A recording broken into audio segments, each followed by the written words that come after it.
ज़िले आदिलाबाद रूरल मंडल में सीपीआई ज़िले आमिला रुकन मैसरम भास्कर की खैरत में पीर के रोज़ महकमा बरक़ी एससी दफ्तर के सामने पूरा अमन धरना मुनज़्ज़म किया गया और सीपीआई वफ़द ने महकमा बरक़ी एससी ऑफिसर को बाज़ाब्ता तौर पर एक अर्ज़ी पेश की। धरने में सीपीआई ज़िले कौंसिल अरकान के कृष्णा स्वामी, के चंद्रमौली, गेदम किशोर, के किश्तैया समेत दीगर लीडरान शरीक हुए। मीडिया से बात करते हुए के कृष्णा स्वामी ने कहा कि सर्वे नंबर 38 निशान घाट के अवाम गुज़िश्ता 8 ta 9 सालों से सांप, बिच्छू और जंगली जानवरों के खतरात के दरमियान झोपड़ियों में सख्त मुश्किलात के साथ ज़िंदगी बसर कर रहे हैं, लेकिन ना अवामी नुमाइंदे और ना ही सरकारी हुकाम इस तरफ कोई तवज्जो दे रहे हैं।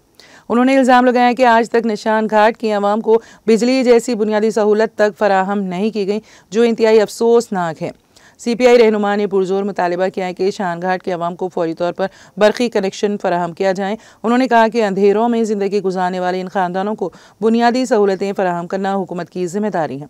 उन्होंने खबरदार किया है कि अगर फौरी इक़दामात ना किए गए तो सीपीआई आने वाले दिनों में बड़े पैमाने पर एहतजाजी तहरीक शुरू करेगी। इस प्रोग्राम में निशान घाट डेवलपमेंट कमेटी के अरकान पी संगीता, सूरपम, कृष्णा एस की, शबाना के, मारुति एस के, बबलू और दीगर अफराद बड़ी तादाद में शरीक हुए।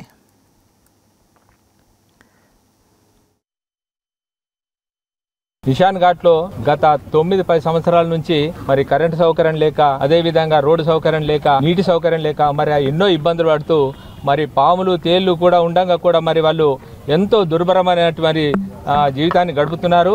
అక్కడ ఉన్నటువంటి మరి చిన్న చిన్న పిల్లలను పట్టుకొని మరి వాళ్ళు ఎంతో ఇబ్బందులు పడుకుంటూ రాత్రి పూటలో మరి అక్కడ అడవి పందులు కానీ ఆ రోడ్డు మీద పోతుంటే కనీసం వాళ్ళకు కరెంటు లేకుండా అవి ఎప్పుడొచ్చి ఏ ప్రమాదం జరుగుతుందో అనేది భయంతో మరి బతకడం జరుగుతున్నది.